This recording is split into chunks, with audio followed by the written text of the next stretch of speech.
हाँ जी, बिल्कुल इस वक़्त अहमदपुर शिरकिया में हम मौजूद हैं और यहाँ पर सुखैल चंद रोज़ कबल सलमा जबी की जो लाश मिली थी और थाना डेरा नवाब साहब की ये हदूद बताई गई थी।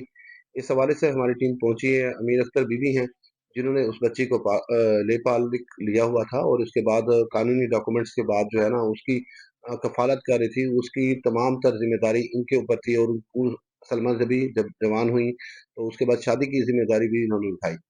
तो इस वक़्त एक बहुत ही संगीन पहलू पर हमें बात करने का मौका मिल रहा है और अमीर अख्तर बीबी जिन्होंने कोशिश की है उस बच्ची को जो है इंसाफ मिल सके और इन्होंने डीपीओ साहब से भी कई गुज़ारिशात की हुई हैं और उसके साथ-साथ यहाँ पर जो हमारे एसएचओ एतजाज़ साहब हैं, उनके साथ भी उन्होंने काफ़ी मुलाकात की है और इनसे इंसाफ का मुतालबा किया है। लेकिन इसके बाद भी कोई सुनवाई नहीं हो रही। जिस तरह कत्ल हुई इस हवाले से हम इनसे जानते हैं अमीर अख्तर साहिबा से कि क्या कहना चाहेंगे? अम्मा क्या मामला है? कितना अरसा पहले हुए तुसां? बेटा मैं सलमा जबी को यानी 4 साल दी उनके वालिद ने मैं कुड़ी थी और वालदा भी ना लई कि इनको पढ़ाओ लिखो अपनी तरबियत में रखो। हुँ, तो 26 साल मेरे को रही है। हुँ, मैं खुद पढ़ाए को पहली क्लास तो लाते एमए कराए इस्लामिक यूनिवर्सिटी बहावलपुर तो पीएचडी करवाई है। मुझे कई डिग्री आए सयान कंप्यूटर या सब इतनी आला लड़की टॉपर यूनिवर्सिटी लेकिन उसने कोई इंसाफ नहीं किया बाप ने वैसी दरिंदा बनकर बच्ची को धोखे से बुला के घर में उसको कत्ल कर दिया 2 बेटों के साथ, भाई के साथ।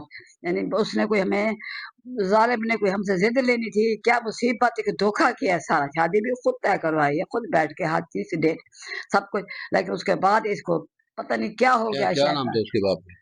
तालिब हुसैन। तालिब हुसैन। शादी मुझसे से कितने दिन पहले उसकी कत्ल हुआ? एक दिन पहले बारात हैदराबाद से रवाना थी और उसने जनाब हमें बुलाया घर कि आप घर पे आ जाए छोटा सा फंक्शन कर रहा हूँ अपनी बहनों को बुला रहा हूँ अब जो हो सके तो मेरी बेटी को भेज दें मैंने क्यों बेटी आ सकती है हम नहीं आ सकते मैं खुद आ रही हूँ साथ तो 5-4 औरतें हम खुद ही एक मुदस्सिर रजा वो हम चले गए उधर रियाज रजा हम उसके गांव में चले गए वहां गए तो कोई फंक्शन नहीं था कुछ भी सन्नाटा कोई बल्ब नहीं जल रहा था वही घूम रहे थे उसके भाई और बाप जैसे ही मैं तो उधर शाम तस्बीह पढ़ रही थी बैठ के तो जैसे सलमा सहन में घुसी तो उसको बुलाया कि इधर आओ अब्बू इधर आ जाओ बात सुनो वो चली गई भाग के उसको क्या पता कि ये मेरी मौत का बहाना कर रहा है उसको बुला के उधर कमरे में ले गया जहाँ उसके बिल्कुल वो कपास ट्रैक्टर उधर लकड़ियां थी कपास की यानी मेहरानी जगह पे उसको लेके और उन भाई दोनों भाई और जो मुख्तियार और इसका बाप तालिब हुसैन उसको लिटा दिया और बुरे तरीके से उसको मारना पीटना शुरू कर दिया गला दबा के मारे?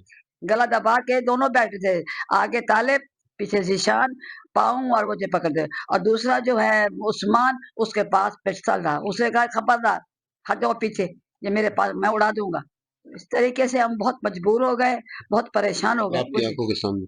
जी जी फिर हमें घसीट के कमरे में बंद कर दिया हमें ले गए कि चलो हम उड़ा देंगे हमारे सामने सलमा जबी को उठा के सामने ले गए अल्लाह जाने कहाँ ले गए वो हमने दूर तक नहीं लेकिन देखा अम्मा जी बात ये है कि फिर ये देखें ये एफ़िडेविट भी इनके पास है।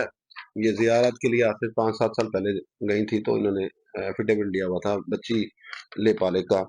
तो उसके बाद भी मुद्दाई क्यों नहीं बनाया गया आपको पुलिस की जानिब से? सारा दिन मुझे मैं पुलिस के साथ रही हॉस्पिटल में और वहाँ डेड बॉडी लेने में हमारी गाड़ी थी अस्पताल में बैठे रहे हमें सब ने कहा एसएचओ साहब ने भी कहा और दूसरा साहब उनके जो इंस्पेक्टर साहब थे वो भी सब ने कहा कि डेड बॉडी आपको मिलेगी आप मुद्दाई हैं हमसे कुछ चीज़ों पे पेपरों पे साइन भी करवा लिए नहीं आप अंदाजा करें कि मैं सुबह से लेके शाम को 6 बजे तक उधर ही बैठी रही एकदम अचानक से कि अम्मा को जरा बाहर ले जाओ तो मेरा बच्चा मुझे ज़रा सा बाहर ले गया भतीजा।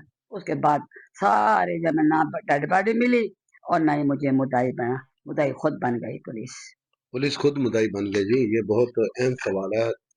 जबकि बच्ची को पालने की ज़िम्मेदारी इनकी थी, वो हर तरह का ख़्याल रख रही थीं, लेकिन उसकी कत्ल के बाद इनको मुद्दाई नहीं बनाया गया। वालिद ने गैरत के नाम पे जी कत्ल किया था, जबकि खुद रिश्ता करने के बाद इसे उकसाया गया था।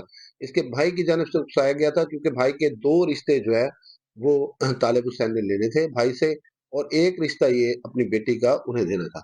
लेकिन ये तमाम तर इरादे नाकाम हुए तो उसके बाद कत्ल तक जो है वो नौबत पहुंच गई।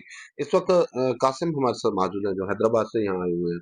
यहाँ के मकामी हैं, उनसे भी हम जानने की कोशिश करेंगे, क्योंकि इंतहाई अफ़सोस के साथ इज़हार कर रहा हूँ कि इनकी बारात वहाँ से रवाना हुई और उसके बाद उनको जो है वो अपनी हमसफ़र जो बनने वाली थी खातून, उसका जनाज़ा जो है वो देखना पड़ा।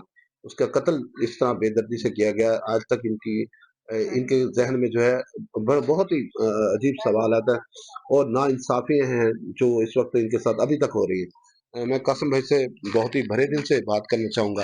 कासिम भाई क्या कहना चाहेंगे? किस तरह से आपने ख्वाब सजाए होंगे, ये ख्वाब टूट गए, क्या कहना चाहेंगे?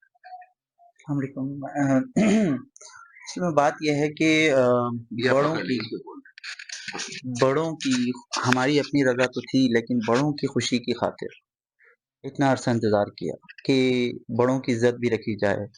और फिर जब बड़े राज़ी हुए, बड़ों से मुराद मैं कहना चाह रहा हूँ कि उसका बाप, जब वो खुद राज़ी हुआ, दुआ खैर की भी दे दी। फिर उसके 1 साल बाद निकाह की डेट फिक्स कर दी, रुख़्सती की डेट खुद ही फिक्स करके, फिर आपने उस बेटी को जो जिसके लिए आप एक हीरो थे, आपने कैसे गवारा कर लिया उसे इस तरह से जान से मारना?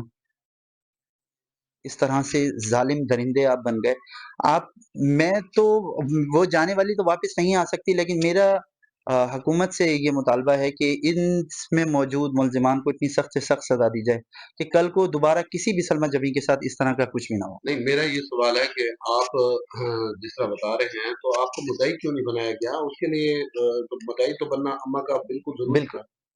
सर बात ये है कि जिस दिन बॉडी रिकवर की गई पुलिस की जानिब से खेतों से उस दिन से लेकर शाम तक हम वहीं हॉस्पिटल में मौजूद थे जहाँ पर रपट लिखी जा रही थी और उसके बाद एफआईआर फेयर होनी थी। लेकिन अचानक और हमें बाकायदा यही कहा जा रहा था कि जी ये आप मुद्दई भी हैं, हम क्योंकि हम ही एफआईआर करा रहे हैं। 15 पर हमने कॉल की है, नानी ने 15 पर कॉल की है, अपने नंबर से कॉल की है रात में। पुलिस इन्हीं के कहने पर वहाँ आई है, वो रिपोर्ट्स भी निकलवाई, सब कुछ। लेकिन एंड टाइम पर ऐसा क्या होता है कि पुलिस को कौन सा ऐसा ख्वाब इल्हाम या आता है कि वो मुद्दईयत अपने पास रखती हैं, न चश्मदीद गवाहां के जिक्र करती हैं उस एफआईआर के अंदर, जानबूझ के गवाह कमजोर। हैं, चश्मदीद जी, गवाह जी, हैं, बिल्कुल चश्मदीद चश्मदीद गवाह गवाह मैं हैं। भी हूँ, मेरे 2 वो भाई बेटे भी मैं भी हैं जी, ये और 2 चश्मदीद गवाह लेडीज़ और भी हैं, क्योंकि इनके वो अलावा जिस भी हैं फंक्शन में चश्मदीद गई गवाह। थी, अच्छा, चश्मदीद अच्छा गवाह ये हमेशा बताइएगा हैं। कि आप अब क्या करेंगे जब मुद्दाई नहीं बनाया गया? अब कौन-सा प्लेटफ़ॉर्म इस्तेमाल सर देखें, हम इंशाल्लाह कानून के दरवाजे पर दस्तक देते हुए इंशाल्लाह हाई कोर्ट में एक अपील करेंगे इसकी कि मुद्दईयत जो है वो हमें दी जाए, क्योंकि मुद्दईयत हमारा हक है और हम अच्छा, पीछे नहीं केस हैं। के हवाले से बताएँ कि पुलिस क्या कर रही है? केस मज़बूत है या कुछ? सर देखें, हमारे कंसर्न ये हैं कि जिस तरह से पहले हमारे साथ किया गया, ट्रस्ट नहीं है हमें अभी तक भी पुलिस पर, ट्रस्ट नहीं है। उसकी वजह ये है कि जिस तरह से मुद्दईयत छीनी गई, चश्मदीद गवाहां के ज़िक्र नहीं किए, जानबूझ करके एफआईआर को सी कैटेगरी की बनाया गया। कैटेगरियाँ होती हैं ए, बी, सी, इसे सी कैटेगरी की बनाया गया, इंतहाई कमज़ोर किया गया। ये किस बेस पे हुआ? आपने अफ़सरान वाला से बात की कि केस कमज़ोर हो रहा है, बिल्क रियायत दी जा रही है, किसी को रियायत ना दी जा रही है क्या केस में? सर, बिल्कुल दी जा रही थी और बिल्कुल अभी भी दी जा रही होगी। उस टाइम भी दी जा रही थी। हम इस केस को लेकर के डीपीओ साहब के पास भी गए थे। कितने हमारे मुल्ज़िमान हैं इस केस में? सर इस केस में वैसे तो उनके घर वैसे बात तो है, उनके 4 जो हैं। 7-8 घर हैं रिश्तेदारों के, वो सभी इस कत्ल में शामिल हैं, यानी फैसिलिटेटर के तौर पर। फैसिलिटेटर के तौर पर, सहूलतकारों के तौर पर वो सभी शामिल है इसमें। किसी ने कोई रेज़िस्ट नहीं किया, सबको पता था, सब आ गए वहाँ पर। और कत्ल के बाद जब 15 की अ, हमने कंप्लेन की, पुलिस आती है तो सारे ही गायब थे वहाँ से, बस्ती से। सबके घरों को ताले अचानक से कैसे लग गए सर? आप मुझे इस बात का जवाब दें। नहीं, उसमें कौन-कौन मुल्ज़िमान है ये बताएँ? सर थोड़ा-सा नाम ज़रा तालिब मुल्ज़िमान हुसैन, में तालिब हुसैन है, उसका वालिद? जी, उसका पहले वालिद नंबर पर। जी, उसका वालिद तालिब हुसैन है, हुँ, उसका भाई ज़ीशान हुसैन है। हुँ, इन दोनों ने मिलकर गला दबाया है उसका। दोनों ने मिलकर गला दबाया एक है। और भाई भी है, जी, एक और भाई भी है जिसने उस्मान, हाथ पकड़ रखे थे और चचा जो है उसने टाँगें पकड़ रखी क्या थी नाम था? उसकी। चचा का नाम है मुख्तार अहमद और भाई का नाम है दूसरा जिसने हाथ पकड़ रखे थे निशान, उस्मान, उस्मान। उस्मान। उस्मान नाम है। ये 4 लोग मुलविस हैं ये बिल्कुल, 4 लोग बिल्कुल सही, कातिल हैं, कातिल, कातिल है। कत्ल में। कातिल। चश्मदीद गवाह जो बिल्कुल, हम खुद देखते रहे अपनी आँखों से, चीखती-पीटती रही हूँ मैं वहाँ, गिरती रही हूँ। तो अभी तक इनके उनको ची जी, हाँ जी। इन ये 4 लोग जब कत्ल कर रहे थे तो वहाँ पर मौजूद गवाहान ने जब शोर मचाया, आवाज़ें उठाई, बहुत आवाज़ें लगाई। तो उस उनके बच्ची को बचाने वाला कोई नहीं है। बच्ची को बचाने के लिए कुछ लोग निकले घर से, लेकिन वो बचाने के लिए नहीं, वो उल्टा उनके तरफदार बन के निकले कि उसकी बेटी है, वो जान से मार रहा, तो आपको क्या तकलीफ है? ये बयान उसकी फुप्पो ने इर्द-गिर्द का दिया। माहौल ऐसा था। इर्द-गिर्द का माहौल ऐसा था, बेगैरत माहौल। जिसमें खुद उसकी फुप्पो शामिल हैं, भिन्नो, फूफा, उसका फूफा फज़ल, दूसरी फुप्पो। उसकी दूसरी फुप्पो और उसका घरवाला महर खुर्शीद, सब शामिल हैं। तो पुलिस ने क्या किया फिर अब तक? सर, पुलिस ने अब तक ये किया है, देखिए मैं आपको बता दूँ, पुलिस ने फैसिलिटेटर्स को गिरफ्तार भी किया, लेकिन फिर ना जाने कहाँ से किसने उन्हें क्या खिलाया है, क्या किया है, फिर उन्हें छोड़ दिया गया सर। और उसके बाद मेन कातिलों की गिरफ्तारी पर जो है ना वो कोशिशें की अब इसका जाती रही। बाप गिरफ्तार है। बाप गिरफ्तार है, 2 भाई गिरफ्तार 2 हैं, भाई चचा मुसलसल अबूरी ज़मानतें हासिल करता फिर रहा है। अब आप इसके लिए जो यानी कि हालाँकि नानी अम्मा को आपकी मुद्दाई बनाना चाहिए था, तो इसके लिए कोई आपने कोर्ट से प्रस्तुत किया?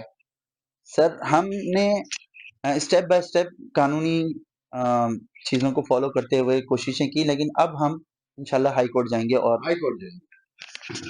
हाई कोर्ट जाएँगे जी ये और इंसाफ के तमाम तकाज़े जो है वो पूरे किए जाएँगे। इस वक़्त मैं आपको ये देखें सलमा जबी दिखाता हूँ, ये देखें, मेरा शायद कैमरामैन थोड़ा-सा फ़ोकस करके दिखाएगा आपको। ये सलमा जबी थीं, यूनिवर्सिटी में टॉपर थीं और उसके बाद मौत के घाट उतार दिया गया। इंतहाई नाइंसाफ़ी हुई है। यकीन माने सुनकर बेहद दुख हो रहा है। इस रज़ाले को पूरा तो नहीं किया जा सकता, लेकिन ये ज़रूर किया जा सकता है कि जो कातिल हैं उनको कैफ़रे क़िरदा तक पहुँचाया गया जाए और ये इंसाफ़ के तमाम तकाज़े पुलिस और अदालत पूरे कर सकती है। जी।